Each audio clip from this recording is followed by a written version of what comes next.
तर मी आज खेकड्याचं कालवण करणार आहे. तर मी इथे खेकडे साफ करून घेतलेले आहेत. हे स्वच्छ धुवून घेतलेले. हे त्याचे मोठे नांगे आहेत आणि बारक्या नांग्याचं हे जे पाणी सगळं काढलेलं आहे आणि त्यातला खेकड्यांचा पिवळा भाग तो मी काढून ठेवलेला आहे थोडासा वाटीत. तो टाकल्याने छान होतं कालवण. तर आपण मसाल्यासाठी हे सगळं घेतलं आहे. कांदा, खोबरं, लसूण, कोथिंबीर आणि आलं. तर हे सगळं वाटण आता आपण छानपैकी भाजून घेऊ आणि याचा मसाला करून घेऊ आणि मग कालवणाला सुरुवात करू. कांदा टाकला करताना त्यात थोडं तेल टाकलं आणि कांदा टाकला असं छानपैकी आता कांदा परतून घ्यायचा आहे. तर त्यात मी आलं आणि लसूण टाकलेलं आहे आणि मी छान असं परतून घेतलेलं आहे. तर अशा प्रकारे तुम्ही पण छान असं परतून घ्या.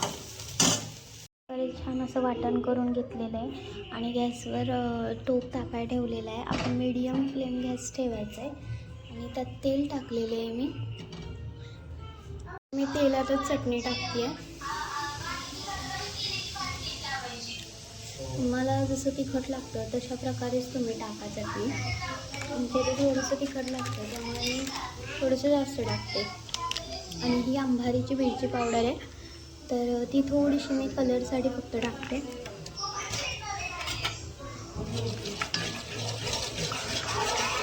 मी टाकलं आहे आता आणि आता मी मसाला जो वाटण केलेला आहे तो टाकणार आहे.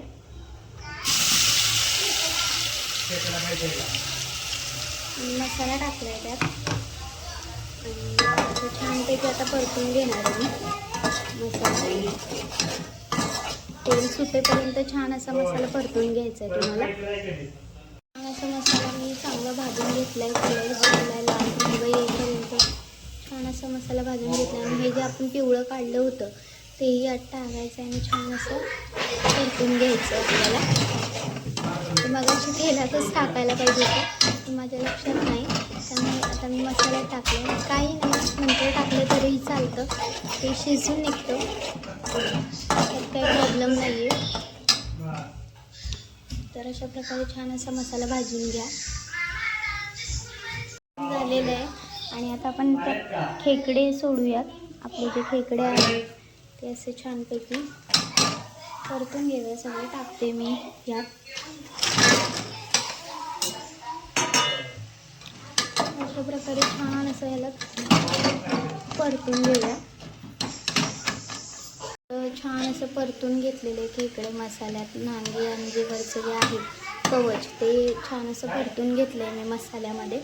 तर आता आपण जे मगाशी नांग्याचं पाणी काढून ठेवलेलं आहे लहान नांग्याचं ते पाणी आता ह्यात आपण वतूया. हळूहळू वतायचं आहे. आपलं जे खाली काही खर राहतात त्यामुळे हळूहळू सावकाश वतायचं आहे. खाली काही असे खर त्यात गेले नाही पाहिजे, नाही तर ते दाताखाली येऊ शकतात. आणि आता त्यात वतून घेतलेलं आहे आणि तुम्हाला लागलंच तर जसं कालवण लागतं तसं थोडंसं अजूनही पाणी ओतू शकतो आपण. केलेला आहे आणि रश्श्याला जास्त उकळी येऊन द्यायची नाही. वरनं मी कोथिंबीर टाकली आहे. जरा बारीक अशी उकळी आली की थोडं हलवत राहायचं, नाही तर रस्सा फुटूही शकतो. त्यामुळे जास्त करून उकळी येऊन देऊ नये रश्श्याला.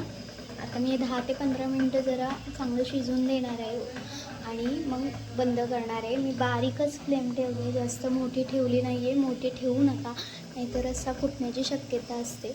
तर अशा प्रकारे आपला रस्सा तयार आहे, खेकड्याचा रस्सा.